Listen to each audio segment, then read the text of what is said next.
Good evening, you're watching News Mongolian World. I'm your host, Tanaka.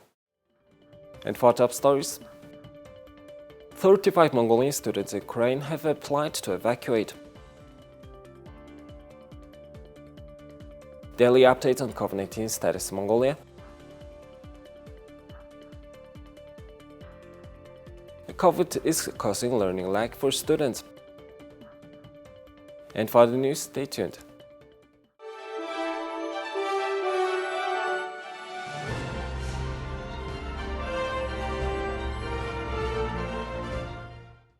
There are about 90 Mongolian citizens currently residing in Ukraine, 22 permanent residents and 65 students.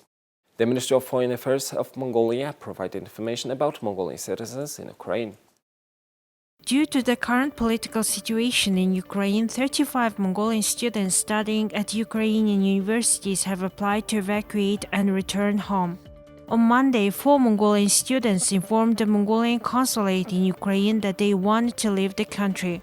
The Ministry of Foreign Affairs also made contact with students living and studying in Poland and advised them to contact the ministry immediately in the case of an emergency. The Ministry of Foreign Affairs works closely with the Embassy of Mongolia in Poland and the Mongolian consulate in Ukraine and stays in contact with Mongolian students, providing them with timely information. So far, no Mongolian citizens with permanent residence status have submitted a request for evacuation. The Ministry of Foreign Affairs of Mongolia advises its citizens to contact the embassy in Poland's hotline for urgent matters and recommends that people traveling to Ukraine reconsider. In recent weeks, the foreign offices of several countries, including the UK, Israel, and Norway, have advised their citizens to leave Ukraine for safety reasons. The United States State Department also issued a travel advisory due to escalating tensions and the increased threats of Russian military action against Ukraine. The hotline for the Mongolian embassy in Poland is on the screen. Mongolian citizens who want to register themselves for evacuation can do so through the hotline without having to visit the embassy. The Ministry of Health and the National Center for Communicable Diseases provided its daily update on COVID-19 status in Mongolia.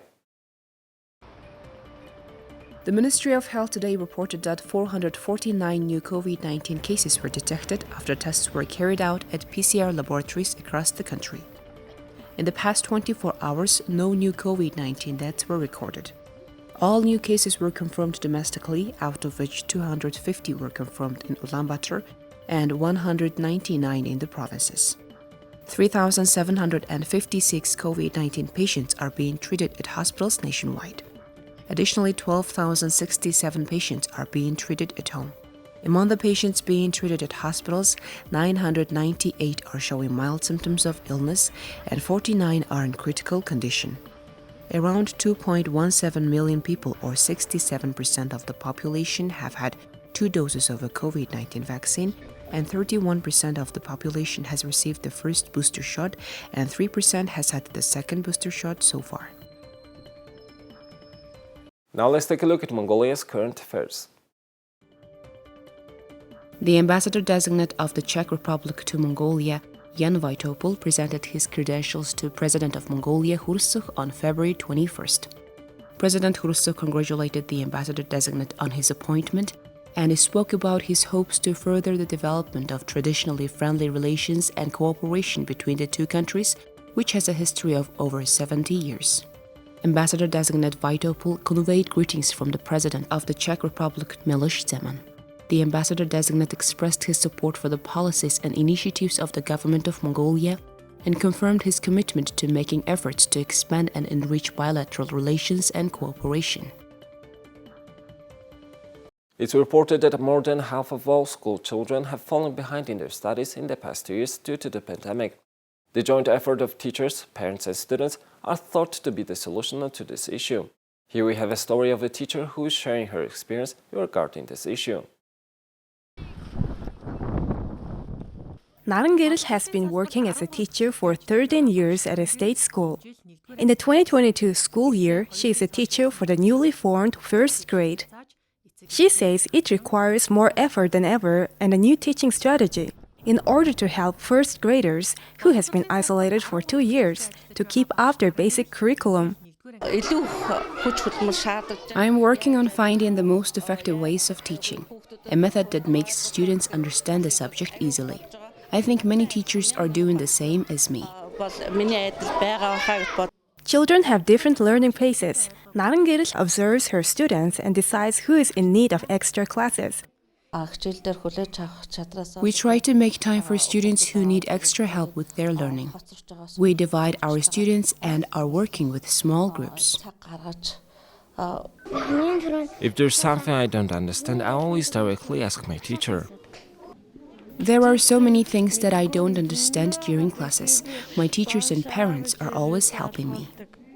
Narangiril says even though in-class learning has started again nationwide, many students are still absent due to a variety of reasons, including COVID-19. Teachers are regularly contacting parents to check out their students.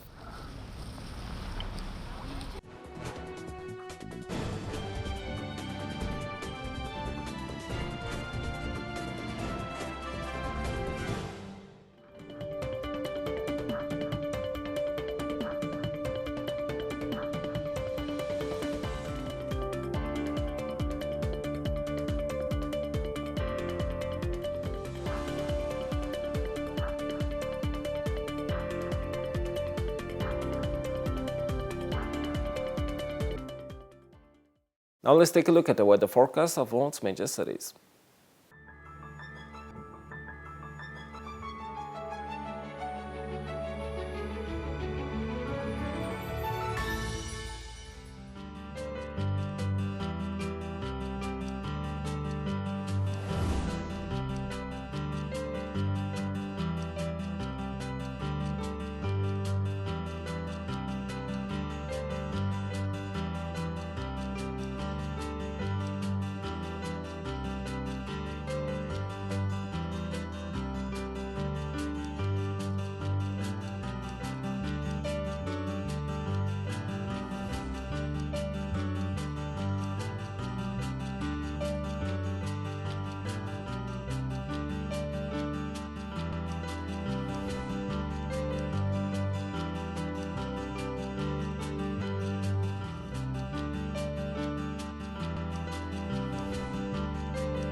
Well, that's all for today, and thank you for staying with us. We will see you tomorrow with more news and updates. Have a nice evening. Goodbye.